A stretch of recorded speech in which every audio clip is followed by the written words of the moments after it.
Number one, this was a Russian operation. And if you knew anything about what I've said since 2016, I've said a win-win would be protect the Kurds who have fought with us to destroy ISIS, who are in the eyes of Turkey a threat. The YPG Kurds are an offshoot of the PKK, which is a terrorist organization inside of Turkey. They were there for us against ISIS.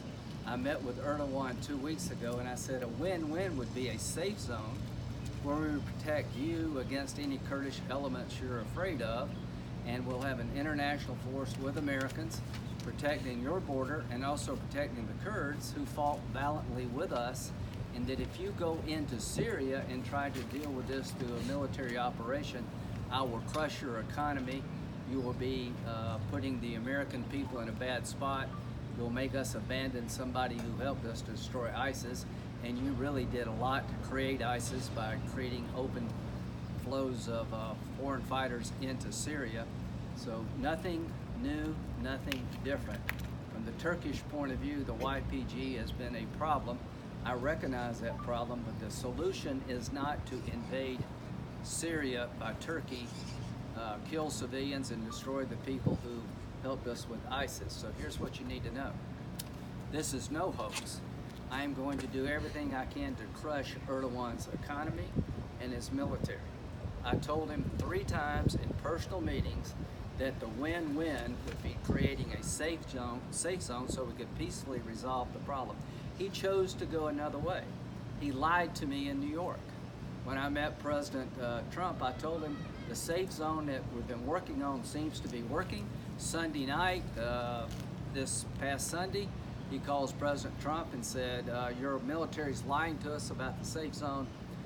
We're gonna move in and we're ready to go, and you need to move your people out. And President Trump gave in to the demand by Erdogan, which I thought was a huge mistake. What I would have told Erdogan is, if you move into Syria and go after the people that helped us destroy ISIS and create upheaval that will benefit Iran and Assad, we will blow you out of the sky. So here we are.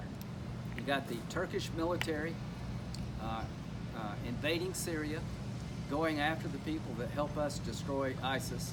The president has abandoned the people who helped us destroy ISIS. Chaos is unfolding.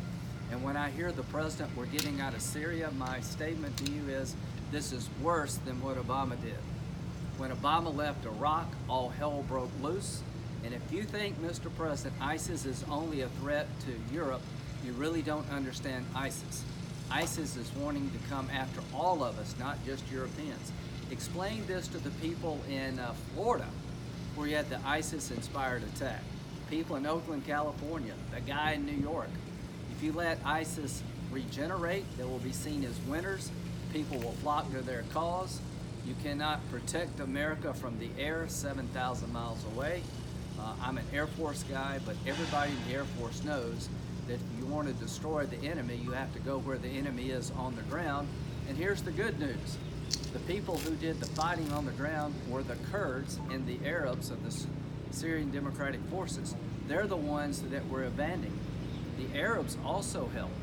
So to say that I disagree with the president is an understatement. There's a way to fix this. You got to get Turkey out of Syria. I'm going to introduce sanctions that will cripple their economy. And I find it ironic that F-16s designed by America is being used by the Turkish Air Force to drop bombs on our Kurdish allies and others inside of Syria. I find that unacceptable.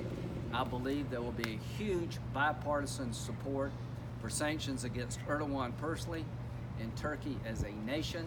I challenge and hope the president will join in our efforts to do something about this before it's too late. I like the president. He's done a lot of good things on national security, but this is the biggest blunder of his presidency.